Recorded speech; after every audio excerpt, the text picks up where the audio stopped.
들으실 하나님의 말씀은 베드로전서 2장 4절에서 10절까지의 말씀입니다. 베드로전서 2장 4절에서 10절까지의 말씀을 함께 나누겠습니다. 제가 읽겠습니다. 사람에게는 버림바가 되었으나 하나님께는 택하심을 입은 보배로운 산돌이신 예수께 나아가 너희도 산돌같이 신령한 집으로 세워지고 예수 그리스도로 말미암아 하나님이 기쁘게 받으실 신령한 제사를 드릴 거룩한 제사장이 될지니라. 성경에 기록되었으되 보라 내가 택한 보배로운 모퉁이 돌을 시온에 두노니 그를 믿는 자는 부끄러움을 당하지 아니하리라 하였으니 그러므로 믿는 너희에게는 보배이나 믿지 아니하는 자에게는 건축자들이 버린 그 돌이 모퉁이의 머릿돌이 되고 또한 부딪히는 돌과 걸려 넘어지게 하는 바위가 되었다 하였느니라. 그들이 말씀을 순종하지 아니하므로 넘어지나니 이는 그들을 이렇게 정하신 것이라. 그러나 너희는 택하신 족속이요 왕같은 제사장들이요 거룩한 나라요 그의 소유가 된 백성이니 이는 너희를 어두운 데서 불러내어 그의 기이한 빛에 들어가게 하신 이의 아름다운 덕을 선포하게 하려 하심이라. 너희가 전에는 백성이 아니더니 이제는 하나님의 백성이요 전에는 긍휼을 얻지 못하였더니 이제는 긍휼을 얻은 자니라. 아멘. 저는 오늘 설교 제목 The Living Stone and Living Stones 라는 제목으로 함께 말씀을 나누려고 합니다. 앞에 있는 리빙스톤은 더라고 관사가 붙어져 있죠. 어떤 한 돌을 지칭하고 있는 겁니다. 뒤에 있는 and living stones는 오늘 본문에 나와 있는 것처럼 복수형으로 써졌는데 stones, 돌들이라는 것입니다. 뒤에 있는 living stones는 성도님들을 이야기하는 것이고 The living stone는 예수님을 이야기하는 겁니다. 여러분들은 돌입니다. 돌. 옆에 계신 분에게 돌입니다. 당신은 돌입니다. 네. 제가 어렸을 때는 돌이라는 말이 좋은 말이 아니었습니다. 돌머리 뭐 이런 식으로 표현하지 않았습니까? 저는 성경에 우리 성도님들 그리스도인을 지칭해서 돌이다라는 표현을 쓴 거를 처음 봤습니다. 성경에 그리스도인을 돌이라고 표현하는 거는 여기가 유일합니다. 그리고 사실 저도 베드로전서를 아예 처음 읽는 것은 아닙니다만 아예 본문이 지금 우리가 돌이다라고 이야기하는 그러한 구절이라는 거를 제가 처음 알았어요. 저는 그냥 예수님이 산 돌이시고 그리고 예수님이 살아있다는 표현은 모퉁이 돌이 되시니까 오늘 본문에 나오는 것처럼 건물과 건물을 잇는 예수님이 모퉁이 돌 되시는구나. 영어로 코너스톤. 그래서 예수님은 산 돌. 그래. 마치 예수님은 교회의 기초가 되시는 그러한 코너스톤이 되시지. 여러분 이러한 이야기는 여러분들 너무나도 잘 아는 이야기입니다. 그런데 오늘 본문 말씀을 보시면 4절이 5절로 이어지게 되는데 5절의 초반부를 보시면 이렇게 되어 있습니다. 너희도 산 돌같이 라고 되어져 있어요. 무슨 말이냐면 지금 교회 안에 있는 성도님들 한 사람 한 사람이 예수님과 같이 살아있는 돌이다라고 지금 이야기하고 있는 것입니다.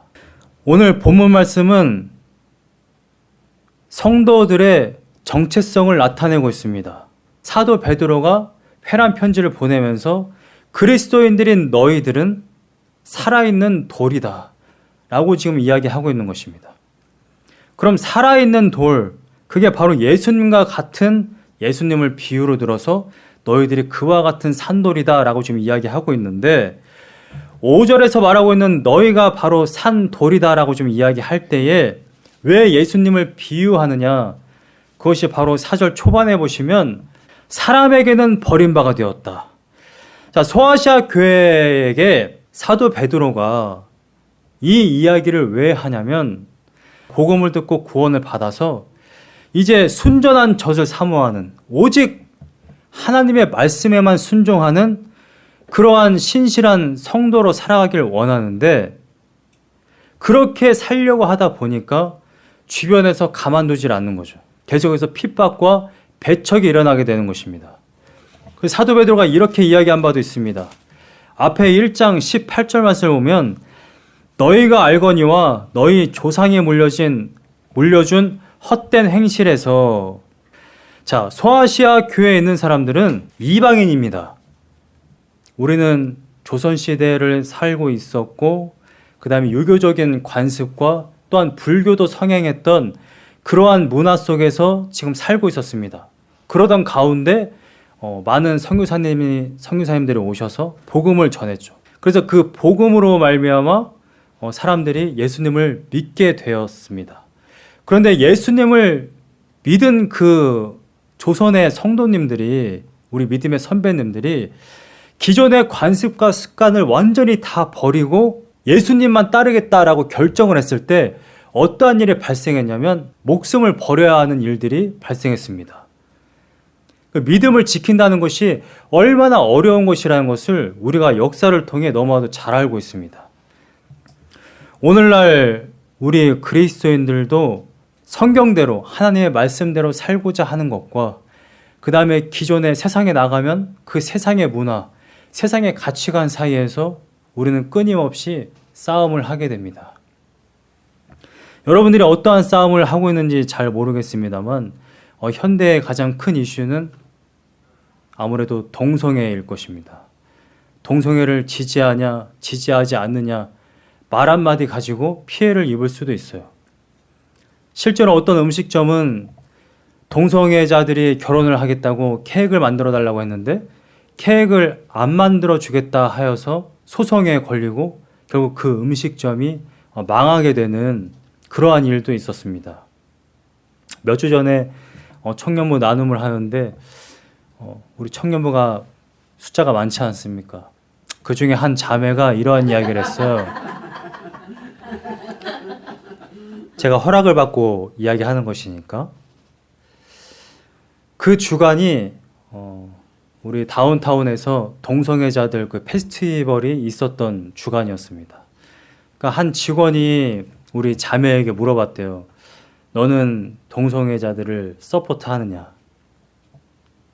우리 자매님이 어떠한 대답을 했을 것 같으세요? No. 네. 아무런 말을 하지 않고 갈 길을 갔다고 합니다. 결코 쉬운 게 아니에요. 나는 지지하지 않아. 라는 한마디, 별거 아닌 것 같지만 그 말 한마디로 인하여서 왕따가 될 수 있습니다. 여러분, 근데 그 모든 것을 감내하고서도 성경이 말하는 것을, 이 진리를 정말 말할 수 있고 행동할 수 있느냐, 여러분들에게 그것이 있느냐라고 지금 성경은 묻고 있는 겁니다. 갈림길이 왔을 때, 내가 선택을 해야 될 때, 내가 정말 하나님의 말씀이냐 아니면 세상의 가치관이냐, 내가 세상에서 핍박당하고 배척당하는 것을, 모든 것을 감내하고서도 나는 성경만 지키겠다 라고 할 수 있는 그러한 믿음이 있느냐, 그것을 성경이 여러분들에게 도전하고 있는 것입니다. 저는 여기 계신 성도님들 여러분들 모두가 성경의 진리대로 살고 성경의 진리를 선포할 수 있는 정말 살아있는 돌이 되시기를 간절히 소망합니다. 아멘. 성도들의 특징은요, 세상으로부터는 버림받는 겁니다. 성경대로 살려고 하니까, 하나님 말씀대로 살려고 하니까 버림을 받아요. 배척당합니다. 그런데 우리가 꼭 알아야만 하는 것이 있습니다. 그게 뭐냐면 4절 말씀에 이어서 보시면 사람에게는 버림받아 되었지만 하나님께는 택하심을 입었다라는 사실입니다. 지금 예수님을 비유하면서 무슨 말을 하고 있는 거죠? 예수님은 십자가에 달려 돌아가셨습니다. 오늘 본문 말씀에 6절부터 8절까지에 보면 성경에 기록되었으되 구약을 인용한 겁니다. 이사야서를 인용했고요, 시편을 인용했고 호세아서를 인용한 것도 있습니다. 여러분, 근데 이사야서의 맥락은 이겁니다. 오늘 본문 말씀의 6절에 보라라고 되어 있는 것에 관주가 있는데 이사야 28장 16절 말씀을 지금 인용했다라고 되어 있습니다. 사도 베드로가. 그런데 이 맥락은 이거예요. 에브라임과 예루살렘이 하나님께 불순종했어요. 그리고 불신앙을 가졌습니다. 하나님께 온전히 순종하지 않은 그러한 상태였어요. 그래서 하나님께서 이렇게 말씀하십니다. 너희들을 반드시 심판하겠다. 이러한 이사야서의 맥락인 거예요. 그래서 사도 베드로가 지금 인용한 이 말씀, 성경에 기록되었을 때 보라, 내가 택한 보배로운 모퉁이 돌을 시온에 두노니 그를 믿는 자는 부끄러움을 당하지 아니하리라. 구약의 이사야서를 인용하면서 예수 그리스도가 지금 십자가에 세워진 그 장면을 지금 사도 베드로가 이야기하고 있는 겁니다. 예수 그리스도가 십자가에 달리셨을 때에 그것을 믿는 자, 저 사람은 정말 메시아라는 것을 믿는 자는 구원을 받고 그렇지 아니하는 자는 심판을 당할 것이다 라는 것을 지금 사도 베드로가 이야기하는 것입니다. 여러분, 우리가 분명하게 알아야 할 것은 뭐냐면 예수 그리스도로 말미암아 선택된, 하나님께 선택된 사람들은 구원을 받는다라는 사실입니다. 부끄러움을 당하지 않아요. 그런데 예수님을 끝까지 거부한 자들은 부끄러움을 당하고 넘어지고 심판을 당합니다. 본문 말씀의 7절부터 8절 말씀을 보면 그러므로 믿는 너희에게는 보배이나 믿지 아니하는 자에게는 건축자들이 버린 그 돌이 모퉁이의 머릿돌이 되고 또한 부딪히는 돌과 걸려 넘어지게 하는 바위가 되었다 하였느니라. 그들이 말씀을 순종하지 아니하므로 넘어지나니 이는 그들을 이렇게 정하신 것이라. 사도 베드로가 이 구약을 인용하는 이유가 뭐냐면 지금 소아시아 교인들이 배척을 당하고 고난을 당하니까 지금 교인들에게 분명하게 말해주는 겁니다. 너희들은 선택된 하나님의 사람들이다.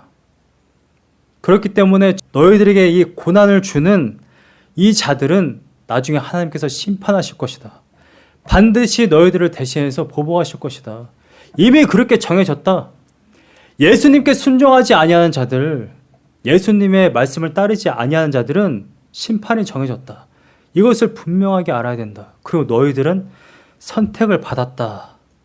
하나님께 택하심을 입은 사절에 이 말씀은 예수님은 사람들에게 버림을 받아 십자가에 달려 돌아가셨지만 하나님께는 택하심을 입어서 부활하셨고 그 다음에 승천하셨고 지금 어디 계시느냐? 하나님 보좌 우편에 계시다 라는 것을 지금 이야기하고 있는 것입니다. 예수님이 그렇게 살아있는 돌로서 하나님께 택하심을 입었다.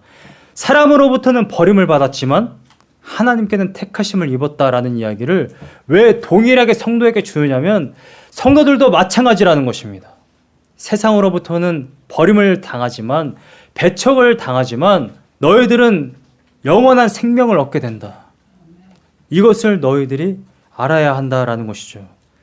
오늘 본문 말씀에 하나님께서 택하셨다라는 말씀을 굉장히 중요한 어조로 이야기하고 있다는 것을 여러분들이 아셔야만 합니다. 본문 말씀에 이어서 5절 말씀을 보시면 너희도 산돌같이 신령한 집으로 세워지고, 그래서 예수님이 기초석인 것처럼 성도들 한 사람 한 사람도 교회로 그렇게 이어진다는 것입니다. 우리는 한 사람 한 사람이 살아있는 돌이 되어서 우리가 서로를 연결한다는 것입니다. 이것을 교회라고 이야기해요. 오늘 본문의 5절 말씀을 오해하시면 안 되는 게 너희는 산 돌이니까 너희들은 신령한 집으로 세워져라. 너희들은 영적인 집이 무엇입니까? 교회죠, 교회. 너희들은 교회로 세워져라 라고 이야기하고 있는 것이 아닙니다. 여기는 다 수동태로 되어 있어요. 원문을 보니까 하나님께서 우리들을 산 돌같이 예수님께 나아가게 하셔서, 그러니까 예수님께 속한 우리들이 영적인 집으로 세워지게 하신다라는 것입니다.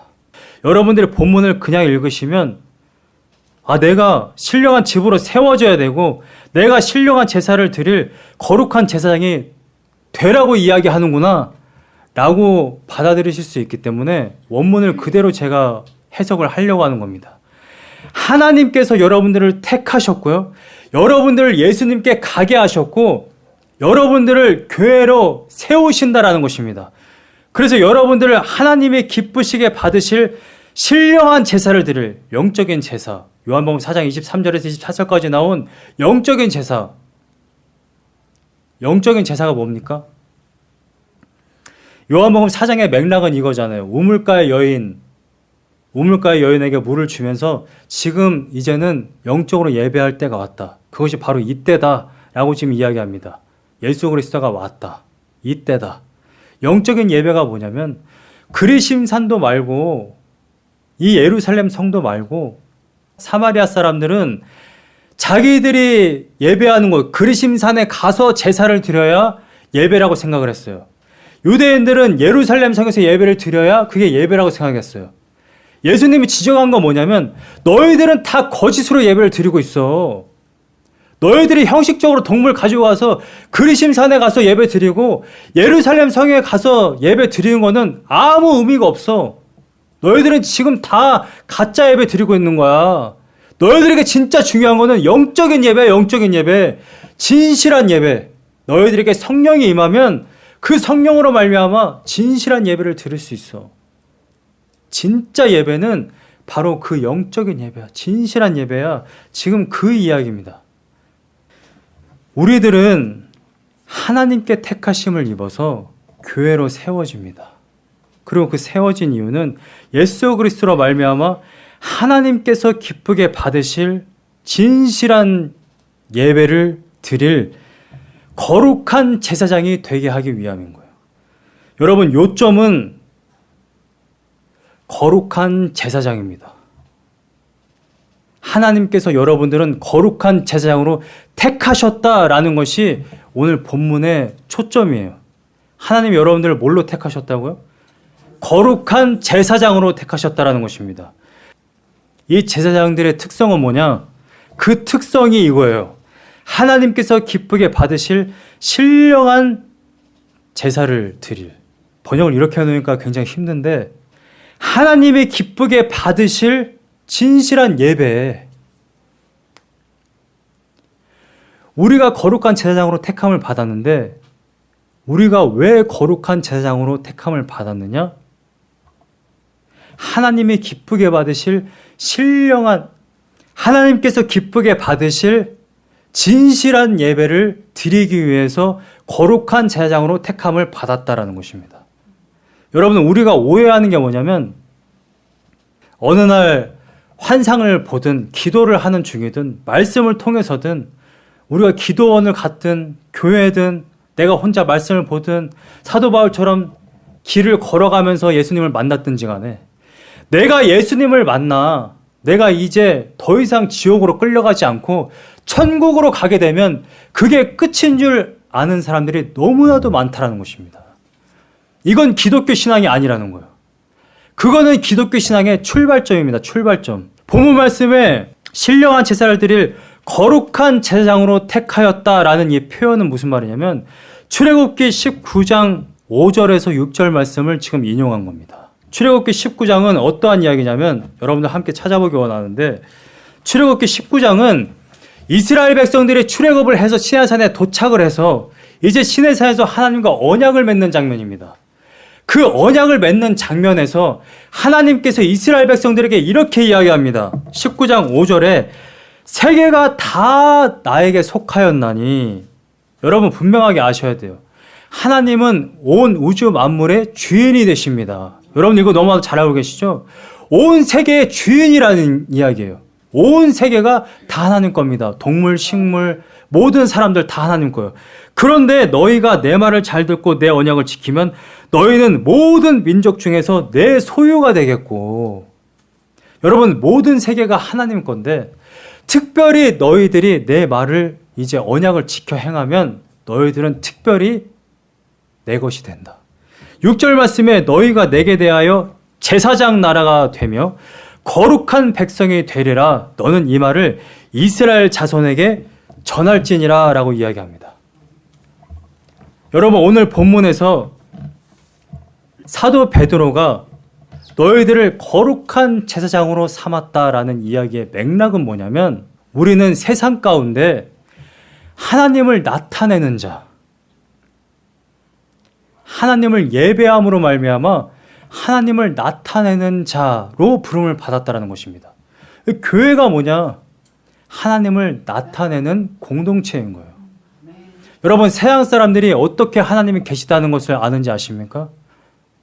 바로 그리스도인들 때문에 아는 거예요. 우리가 세상 가운데 살면서 예배를 드릴 때 하나님께서 기쁘게 받으실 만한 그러한 진실한 예배, 진실한 예배가 뭐예요?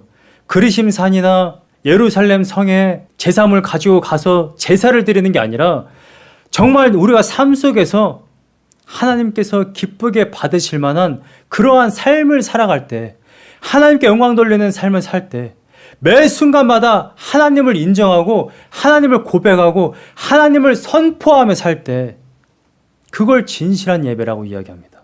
오늘 본문 말씀의 9절 말씀을 보세요. 6절부터 8절 말씀은 심판당하는 자들을 이야기하고 그 사람들은 그렇게 정했다라고 지금 하나님이 이야기합니다.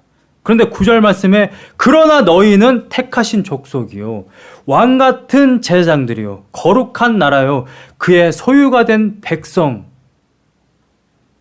지금 출애굽기의 그 맥락을 지금 이야기하고 있는 겁니다.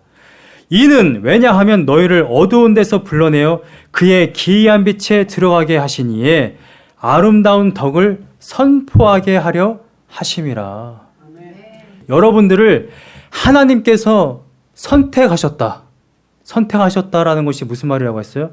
여러분들 반드시 부활시키시고 새 생명을 주겠다라는 이야기입니다.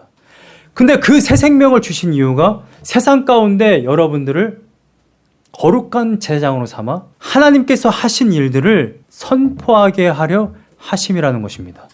여러분, 전도가 뭐냐면 김아무개 씨 이번 주에 우리 교회 갑시다. 우리 교회 맛있는 것도 하고 우리 목사님도 잘생겼고 아멘. 잘생겼지. 우리 성도님들 너무 예쁘고 너무 착하시고 그것도 물론 좋죠. 하나님의 이 몸된 공동체를 선전하는 거 정말 소중한 겁니다. 아유, 우리 교회 그냥 그래. 아유, 목사님도 뭐 그냥 그렇게 생기셨고 우리 성도님들도 참 그렇고 이거보단 낫죠. 아멘. 근데 좀 더 정확하게 여러분들에게 하신 일 뭐예요? 너희를 어두운 데서 불러내어 그의 기이한 빛에 들어가게 하시니에 아름다운 덕을 선포하게 하려 하십니다. 아멘. 여러분, 저도 예수님 만나기 전에 그때를 회상하면요, 그 인생이 어두워요. 정말 생각해보면 그 인생이 어둡습니다. 제가 실제로 인생을 정말 어둡게 살고 뭐 우울하게 살았다는 것이 아니라 지금의 삶과 그 예수님 만나기 전의 삶을 비교해보면 그때의 내 삶, 그때의 내 생각, 그때의 내 심정이 굉장히 어두웠구나 라는 그것을 느껴요. 우리는 정말 너무나도 어두운 곳에서 하나님의 그 기이한 빛에 들어가게 된 것입니다. 아멘. 여러분, 제가 예수님 만나고 나서 만나는 친구들마다, 형들마다, 누아들마다, 친척들마다 한 얘기가 무엇인지 아십니까? 제가 오늘 하나님의 이러한 것을 체험했어요. 이걸 말하지 않고는 도저히 못 배이겠더라고요.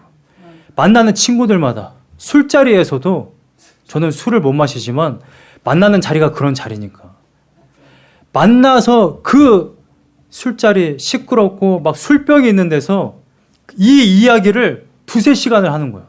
혼자. 하나님이 이러한 일을 하셨어. 아멘. 제가 그분들에게 야, 그러니까 너도 우리 교회 와 라고 이야기하지 않았어요. 그냥 이 이야기만 했습니다. 하나님께서 이러한 일을 행하셨어. 나에게 이러한 일을 행하셨어. 내가 원래 이런 죄인이었는데 하나님 나를 이렇게 구원하셨어. 아멘. 이걸 제가 어디서 선포했다고요? 술자리에서도 했어요. 시간과 공간, 이것을 우리가 계산하고 할 필요가 없어요. 우리는 꼭 말로 하지 않더라도 나의 삶으로, 또한 기회가 된다면 말로써 하나님의 이 영광을 선포해야 하는 그러한 존재입니다. 아멘. 아멘. 오늘 본문 말씀이 존재를 이야기하니까요. 하나님께서 우리를 거룩한 제사장으로 삼아 우리를 어떠한 존재로 만들었느냐? 가는 곳마다 어디에 있든지 간에 하나님의 이 기이한 일을 하신 것을 선포하는 자로 우리를 부르셨다라는 것입니다. 아멘. 여러분 마태복음 10장 28절 말씀에 무엇이 기록되어져 있습니까? 너희는 몸은 죽여도 영혼을 죽이지 못하는 자들을 두려워하지 말고 몸과 영혼을 능히 지옥에 멸하실 수 있는 자를 두려워하라. 청년부 때 나누었던 그 청년은 이제 두려워하지 않겠다라고 그때 고백했습니다. 내가 성경에 말하는 것이 그것이라고 한다면 나는 말하겠다. 난 서포트하지 않는다. 여러분, 우리는 세상의 어떠한 핍박이나 두려움이나 사람들의 어떤 왕따, 그것을 두려워함으로 인하여서 그 사람들 비위에 맞추고 맞아요. 그 사람들 분위기에 맞춰서 살아가는 것이 아니라 이것이 진리라고 한다면 하나님의 진리를 선포해야만 하는 것입니다. 아멘. 또한 우리가 아름다운 덕을 선포할 때에 정말 우리가 하나님의 영광을 가리지 않도록 그렇게 살아야만 하겠죠. 오늘 본문 말씀의 10절 말씀을 보면 너희가 전에는 백성이 아니더니 이제는 하나님의 백성이요 전에는 궁유를 얻지 못하였더니 이제는 궁유를 얻은 자니라. 이건 호세아서 2장 23절 말씀을 인용한 겁니다. 이 호세아서의 맥락은 뭐냐면 이스라엘 백성들이 너무나도 배교하고 계속해서 불순종하고 우상을 섬기니까 원래 호세아서 1장에 하나님이 뭐라고 말씀하시냐면 내가 호세아 선지자가 고멜을 통해 낳은 그 아들을 내가 버리겠다. 생각하지 않겠다. 보호하지 않겠다라고 이야기해요. 여러분 한번 생각해 보세요. 선지자가 자녀를 낳았는데 하나님께서 대놓고 말씀하시는 거예요. 나는 네 자식을 보호할 생각이 없어. 나는 네 자식을 버렸어. 라고 이야기합니다. 여러분 얼마나 마음이 괴롭겠어요? 내가 힘들게 하나님께서 데리고 와라 해서 겨우겨우 결혼해가지고 그래도 또 바람피고 하던 그 여인을 힘들게 해서 자식을 낳았는데 자식을 낳아놓으니까 하나님께서 보살피지를 않겠다는 거예요. 그런데 호세아 2장에 넘어가면 하나님이 이렇게 말씀하세요. 전에는 내가 너의 자녀를 보살피지 않았지만 이제 나는 너의 자녀를 보살필 거다. 전에는 궁유를 얻지 못하였지만 이제 나는 너의 자녀를 궁유히 여길 거다. 이게 지금 하나님께서 사도 베드로를 통해 소아시아 교회에게 이야기하는 거예요. 이방인들인 너희들은 전에는 이방인이었다. 하나님을 모르던 자들이었다.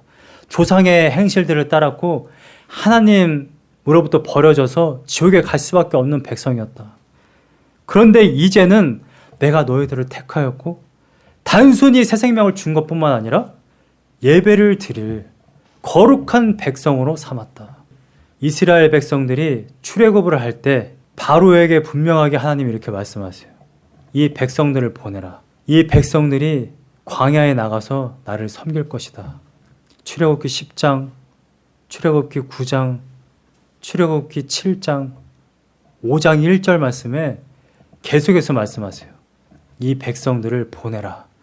이 백성들이 광야에 나가서 나를 섬길 것이다. 이스라엘 백성들을 왜 구원하셨다고요?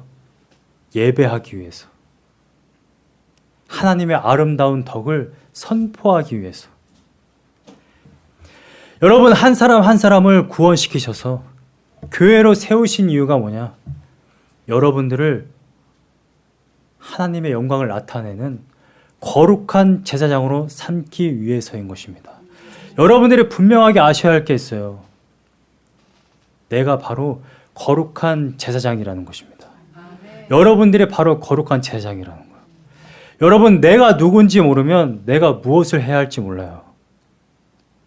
내가 어떠한 선택을 해야 될 때 내가 지지하냐 지지하지 않냐, 내가 지금 밖에 나가서 죄를 지을 거냐 짓지 않을 거냐, 내가 오늘 교회 갈 거냐 교회 가지 않을 거냐, 내가 이번에 선교에 동참할 거냐 동참하지 않을 거냐. 선택의 기로에 섰을 때 우리가 그것을 선택할 수 있는 요건은 뭐냐면 내가 누구냐는 거예요. 여러분 제가 군인이면 전쟁이 나면 나가서 싸웁니다. 그게 군인의 정체성이에요. 제가 소방관이면 불이 난 곳에 뛰어들어야 돼요. 그게 소방관의 정체성입니다. 여러분들을 거룩한 제사장이라고 이야기할 때에는 내가 어느 곳에 있든지 간에 하나님의 영광을 선포하는 자구나. 할렐루야. 아멘. 여러분들이 그러한 자라는 것을 분명하게 아시기를 간절히 소망합니다. 어떤 책에 이러한 어떤 연예인들이 캠핑을 가는 그러한 프로그램이 있었나 봐요.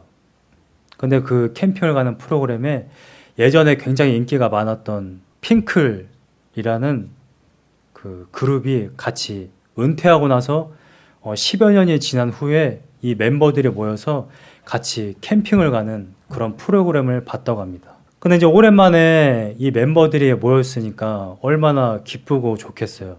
4명이 멤버인데 서로 굉장히 자매같고 아주 끈끈한 그러한 사이입니다. 그런데 이제 캠핑카를 타고 가던 중에 그때 운전을 하던 멤버가 이효리라는 그러한 연예인입니다. 운전을 하면서 멤버들에게 이런 이야기를 해요.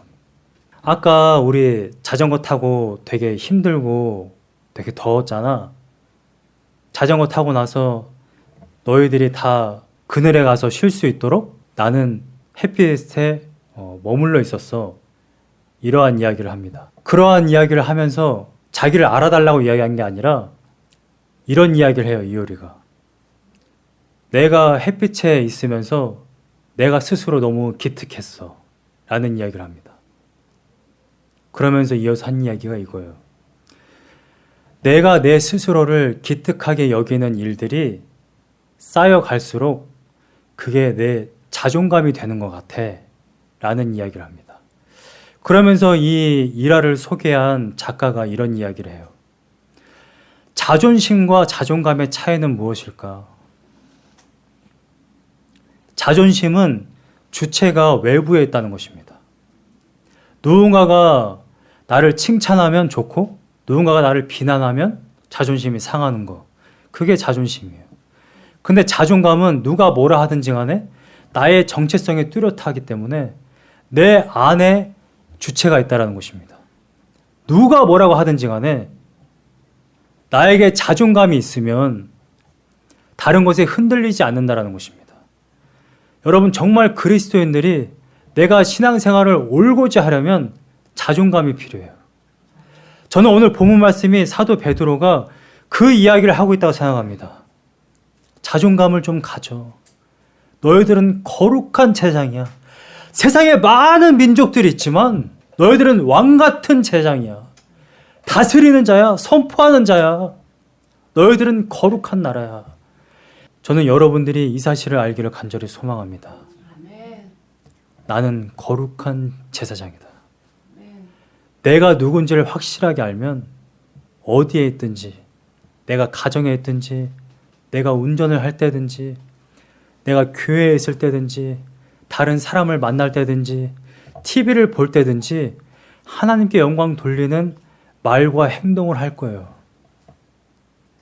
그런데 내 정체성이 자꾸만 없고 외부로부터 자존심만 챙기려고 한다면 다른 외부의 모든 것에 영향을 받을 겁니다. 이효리의 남편이 그런 이야기를 했대요. 어느 날 이효리의 남편이 의자 밑바닥을 닦고 있더랍니다. 이 부인 되는 이효리가 아니 뭐 보이지도 않는 의자를 닦고 있어? 이런 이야기를 했대요. 근데 이 남편인 이상순이라는 사람이 이런 이야기를 했다고 합니다. 이 의자 밑바닥이 더럽다라는 거를 내가 알고 있잖아. 그 말 한마디가 이효리의 삶을 바꿨다라는 거예요. 다른 사람이 뭐라고 하는 게 중요한 게 아니라 내가 내 자신이 한 일을 알고 있구나. 제가 그 이야기를 듣고 나서 뭐 TV를 보거나 운전할 때나 계속 생각을 해요. 그래, 내가 알고 있지. 그리고 우리는 한 분이 더 알고 있어요. 하나님이 알고 있어요. 아멘. 여러분, 제가 아무도 없는 곳에서 어떠한 일을 행하든지 간에 누가 그걸 알겠어요? 24시간 저를 CCTV로 보지 않고 여러분들 모두가 다 독심술을 하지 않는 한 제가 어떻게 살든 여러분들이 어떻게 알겠어요? 그런데 제가 알고 하나님이 알고 있다라는 것입니다. 외로부터 비난을 당하든 누군가가 나를 속상하게 하든 누군가가 나를 칭찬을 하든 그게 다 중요한 게 아니라 내가 내 자신을 어떻게 보느냐. 하나님께서 택하셨고 하나님께서 구원하셨고 나를 거룩한 제사장으로 삼았다라는 것, 내가 그러한 존재라는 것, 이것이 정말 중요하다라는 것을 우리가 반드시 기억하고 살아가시기를 간절히 소망합니다.